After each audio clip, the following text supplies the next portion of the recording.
ये आर्य समाज के यहाँ पर नियम लिखे हुए हैं। सब सत्य विद्या और जो पदार्थ विद्या से जाने जाते हैं उन सब का मूल परमेश्वर है। ईश्वर सच्चिदानंद स्वरूप निरंकार सर्वशक्तिमान न्यायकारी दयालु अजन्मा अनंत निर्विकार अनादि अनुपम सर्वाधिकार सर्वेश्वर सर्वव्यापक सर्वयंत्रामी अजर अमर अभय नित्य पवित्र और सृष्टि करता है। उसी की उपासना करने योग्य है। वेद सब सत्य विद्याओं की पुस्तक है। वेद का पढ़ाना और सुनाना सब आर्यों का परम धर्म है। सत्य के ग्रहण और असत्य के छोड़ने से सर्वदा उत्तम रहना चाहिए। सब काम धर्मानुसार अर्थात सत्य और असत्य को विचार करते हैं। संसार का उपकार करना इस समाज का मुख्य उद्देश्य है। अर्थात शारीरिक आध्यात्मिक और सामाजिक उन्नति करना। सबसे प्रतिपूर्वक धर्मानुसार यथ योग्य बरतना चाहिए। अविद्या का नाश और विद्या की वृद्धि करनी चाहिए। प्रत्येक को अपनी ही उन्नति से संतुष्ट न रहना चाहिए, किंतु उसकी उन्नति में अपनी उन्नति समझनी चाहिए। सब मनुष्यों को सामाजिक सर्वधारी नियम पालन में परंतु स्वतंत्र रहना चाहिए और प्रत्येक हितकारी नियम में सब स्वतंत्र रहें।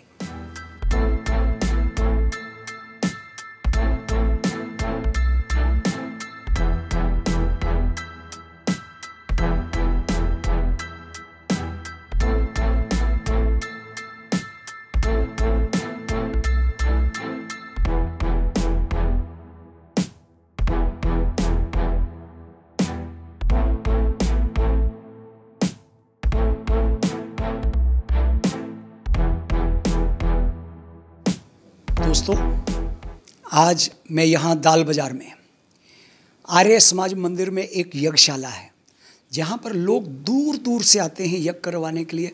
इस धर्म के जो मानने वाले हैं सब लोग यहाँ पर आते हैं। वहाँ के शास्त्री जी हैं, राजेंद्र जी व्रत शास्त्री।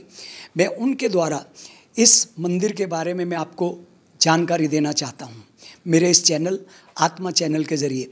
आत्मा चैनल एक ऐसा चैनल है जो आपको हर धर्म के बारे में जानकारी देता है। आत्मा चैनल एक सामाजिक चैनल है। आत्मा चैनल एक धार्मिक चैनल है। आत्मा चैनल एक आध्यात्मिक चैनल है। ये कोई अश्लीलता नहीं दिखाता, कोई वल्गर चीज़ नहीं दिखाता। ये सिर्फ आपको धर्म के बारे में, हर धर्म के बारे में जानकारी देता है। आइए राजेंद्र शास्त्री जी से इस धर्म के बारे में जानते हैं, इस यज्ञशाला के बारे में जानते हैं और जो यहाँ के नियम हैं, जो यहाँ के इस धर्म को मानने वाले हैं, उनके बारे में बताएंगे। शास्त्री जी, क्या नाम है आपका? मेरा नाम राजेंद्र व्रत शास्त्री है। आप यहाँ पे इसी मंदिर में पहले से हैं? जी, लगभग लुधियाना में तो मेरे को 15-16 साल हो गए, लेकिन इस आर्य समाज मंदिर में 1.5 साल हो गया। 1.5 साल हो गया जी। यहाँ पे आपके पीढ़ियों से लोग यहाँ पर इस यज्ञशाला के इस मंदिर की सेवा करते हैं। इस मंदिर में बहुत पीढ़ियों से, बहुत सालों से। तो आर्य समाज के क्या नियम हैं?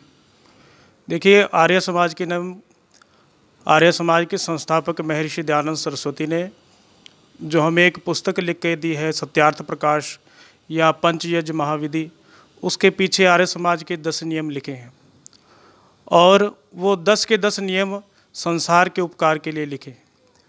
जैसे कि आप पहले पढ़ रहे थे, उसमें दूसरा नियम है ईश्वर सच्चिदानंद स्वरूप निराकार सर्वशक्तिमान न्यायकारी दयालु अजन्मा अनंत निर्विकार अनादि अनुपम सर्वाधार सर्वेश्वर सर्वव्यापक सर्वंतर्यामी अजर अमर अविश परमेश्वर।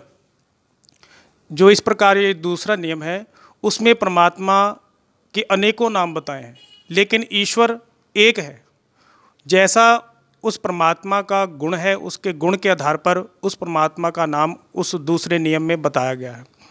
और छठा नियम है आर्य समाज का, संसार का उपकार करना इस समाज का मुख्य उद्देश्य है। और संसार का उपकार कैसे कर रहा है आर्य समाज?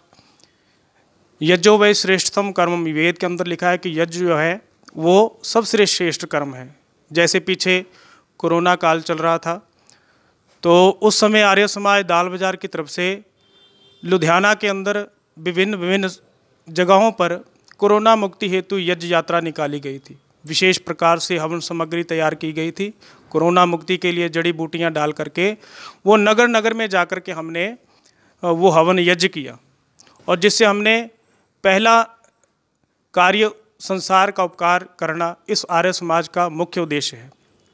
दूसरा, आर्य समाज का उद्देश्य कैसे पूर्ण होता है देश के प्रति, जैसे भी आप ये बता रहे थे कि आर्य समाज के जितने भी यहाँ पर चित्र लगे हैं, इनमें सरदार भगत सिंह, राजगुरु, सुखदेव, पंडित राम प्रसाद बिस्मिल, चंद्रशेखर आज़ाद, लाला लाजपत राय, लगभग 85% जो है वो क्रांतिकारी आर्य समाज ने ही दिए हैं। भगत सिंह को जब जेलर ने पूछा था कि तुम्हें जरा भी डर नहीं लगता तो तेरा गुरु कौन है, तो भगत सिंह ने कहा था कि गुरु के तो मैंने दर्शन नहीं किए, लेकिन आर्य समाज का सत्यार्थ प्रकाश मैंने पढ़ा है, जिसको पढ़ करके मेरे अंदर जागृति आई है। तो हमारे गुरु हैं महर्षि दयानंद सरस्वती, जिनका जन्म गुजरात में हुआ, काठियावाड़, टंकारा नाम वहाँ स्थान है, और वहाँ पर इनका जन्म हुआ, ब्राह्मण परिवार में इनका जन्म हुआ। मूलशंकर इनका बचपन का नाम था। शिवरात्रि के दिन एक ऐसी घटना घटी कि जिस बालक का जीवन ही बदल दिया। इनके पिता जो थे वो ब्राह्मण थे। मूलशंकर जी के पिताजी जो थे वो शिव भक्त थे, और उन्होंने शिवरात्रि के ऊपर वो हर वर्ष उपवास रखते थे, व्रत रखते थे, संकल्प लेते थे। तो मूलशंकर की जब आयु लगभग 11-12 वर्ष की थी, तो मूलशंकर को भी पिता ने कहा कि आप शिव का व्रत रखो। तो मूलशंकर के मन में आया कि शिव का व्रत रखने से क्या होता है, तो बच्चों के मन में बहुत जिज्ञासा होती है। तो पिता ने कहा कि अगर तुम व्रत रखोगे तुझे महादेव दर्शन देंगे। तो मूलशंकर ने सारा दिन उपवास रखा। रात्रि को जब जागरण का समय आया, लोग ओम नमः शिवाय का पाठ कर रहे थे, तो मूलशंकर भी कर रहा था। और पिता ने यही समझाया कि सारी रात सोना नहीं है, जागना है, जागते रहोगे तो महादेव के दर्शन होंगे। लेकिन वो बालक था, वो जागता रहा, ठंडे पानी के छींटे आंखों को देता रहा, और बाकी जितने भी वहाँ पर श्रद्धालु थे वो सो गए। और वहाँ पर एक छोटा सा नज़ारा उस मालिक मूलशंकर ने देखा कि एक चूहा बिल से निकल करके आता है और शिवलिंग के ऊपर चढ़े हुए प्रसाद को वो खाता है। तो मूलशंकर वो अपने पिता को कहता है कि पिताजी, आपने तो कहा था ये महादेव जो है ये दुष्टों का संहार करते हैं, उस महादेव के दर्शन होंगे। मैं तो सारी रात जागा रहा, महादेव तो आए नहीं। तो उस बालक को समझाते हुए पिता कहते हैं, ये हमारी एक मान्यता है, असली महादेव जो है वो कैलाश पर्वत पर रहते हैं। तो मूलशंकर ने वो व्रत त्याग दिया, छोड़ दिया, और तब से ही उन्होंने अपने मन में संकल्प धारा कि मैं सच्चे शिव को प्राप्त करूंगा। और फिर वो अपने घर से निकल गए। चलते चलते गुरु विरजानंदी दंडी, जो यहाँ जलंधर के पास करतारपुर गांव पड़ता है, यहाँ के निवासी थे। इनकी कुटिया थी मथुरा में। उनके पास जाकर के इन्होंने जब वेदाध्ययन किया तो ये दयानंद नाम से प्रसिद्ध हुए, जिन्होंने सबसे पहले शुद्धि का बिगुल बजाया।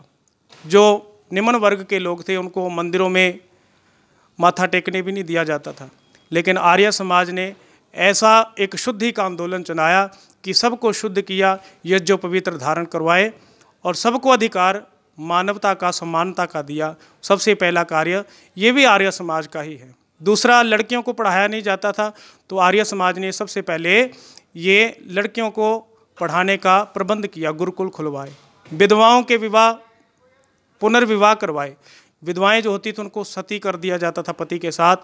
तो आर्य समाज ने कहा नहीं, अगर पति दूसरी शादी कर सकता है पत्नी की मृत्यु के बाद, तो पत्नी भी कर सकती है। ये भी कार्य आर्य समाज का है। और जितने भी हम कार्य धीरे धीरे गिनाए इस देश के प्रति, वो इस आर्य समाज ने ही दिए हैं। यहाँ पर जो यज्ञ वगैरह होता है जी, यहाँ यजमान वगैरह आते हैं जी, तो उनके लिए क्या आपका कोई संदेश है या कोई उनके क्या नियम होते हैं? देखिए जी, हमारे आर्य समाज के 2 प्रधान हैं, श्री संत कुमार आर्य जी, हमारे सेक्रेटरी साहब है सुरेंद्र टंडन जी, कोषाध्यक्ष है सुभाष अब्रोल जी, कार्यकर्ता प्रधान है संजीव चड्डा जी, और रमाकांत महाजन जी, ये हमारे राजेश मरवाहा जी बैठे हैं। इन सब का यही प्रयास होता है कि आर्य समाज में जो भी आए यज्ञ से लाभ उठाए। यज्ञ से पहला लाभ क्या है, हम जब प्रार्थना मंत्र बोलते हैं उससे सबसे पहले एक शब्द आता है प्रार्थना। हम सबसे पहले यहाँ पर जब इकट्ठे होते हैं, हवन करते हैं, तो परमात्मा से प्रार्थना करते हैं, परमात्मा हमें सद्बुद्धि दीजिए। तो नेचुरली जब हमारी बुद्धि अच्छी होगी हम कार्य अच्छे करेंगे, कार्य अच्छे होंगे तो हमें फल भी अच्छा मिलेगा। और दूसरा, इस आर्य समाज में आकर के हम लोग एक आसन पर बैठते हैं। कोई ऊंच नीच का कोई भेदभाव यहाँ नहीं होता है। हर जाति का, हर वर्ग का व्यक्ति यहाँ पर आकर के सम्मान रूप में बैठता है। कितने सालों से ये मंदिर यहाँ पे है? कितने सालों में? ये आर्य समाज लगभग 100 से भी अधिक साल हो गए हैं, जहाँ तक मेरा अनुमान है। तो इससे ज़्यादा ही होंगे, लेकिन ये सबसे पहले आर्य समाज महर्षि दयानंद सरस्वती ने जो स्थापित की थी वो मुंबई में की थी। नानक चंद जी की वो बगीची थी, कुटिया थी, काकड़वाड़ी मुंबई में। सबसे पहले आर्य समाज की स्थापना वहाँ 1875 ईस्वी में की थी।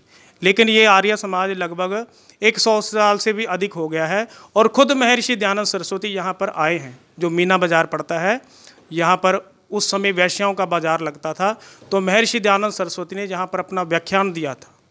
तो उन्हीं के आशीर्वादों से ये आर्य समाज सबसे पहले चौड़ा बाजार में लगती थी। फिर उसके बाद आर्य समाज साबुन बाजार बना, फिर आर्य समाज ये दाल बाजार बना। बाकी जहाँ तक मेरे को नॉलेज है, सबसे प्राचीन ये आर्य समाज ये दोनों ही हैं। आर्य समाज। एक दिन में कितने लोग यहाँ पर आते हैं? यहाँ प्रतिदिन यज्ञ होता है सुबह 7:30 बजे से 8:30 बजे तक। लगभग 10 से 15 लोग जो है वो प्रतिदिन आते ही आते हैं जी। और रविवार को हमारा साप्ताहिक सत्संग होता है, जिसमें 40 से लेकर 70 की हाजिरी हमारी होती है। भजन प्रवचन होता है, कथा होती है। और उसके बाद हमारा हर रविवार को कोशिश होती है कि हम भंडारे का भी आयोजन करते हैं।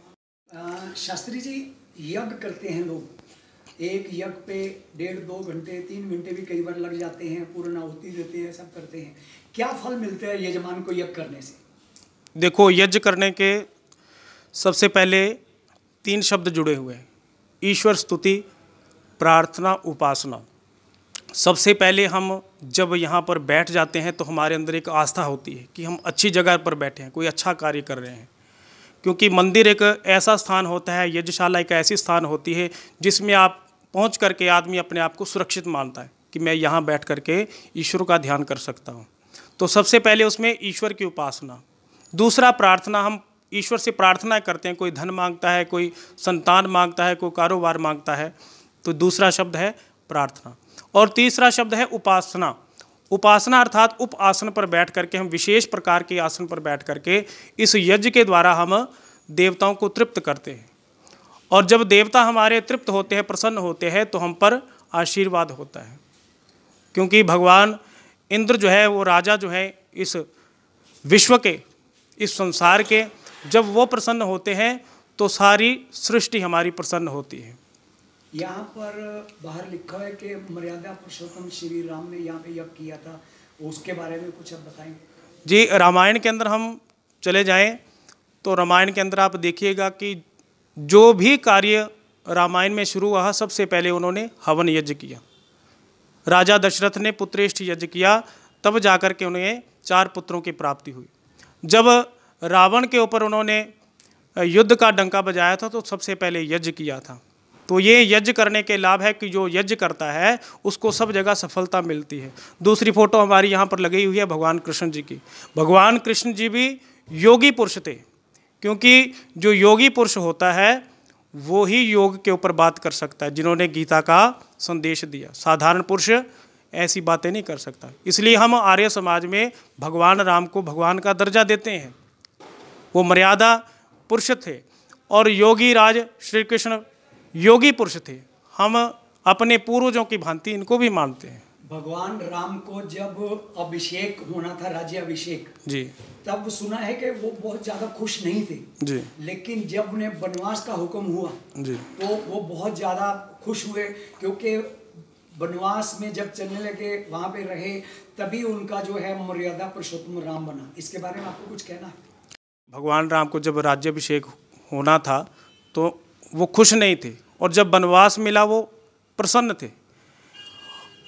जो व्यक्ति योग को जानता है, जो इस संसार को जानता है, जिसने वेद पढ़े हो, उनको पता है कि जितना ही हम ऐश्वर्यों के पास जाते हैं उतना ही हमें दुख प्राप्त होता है।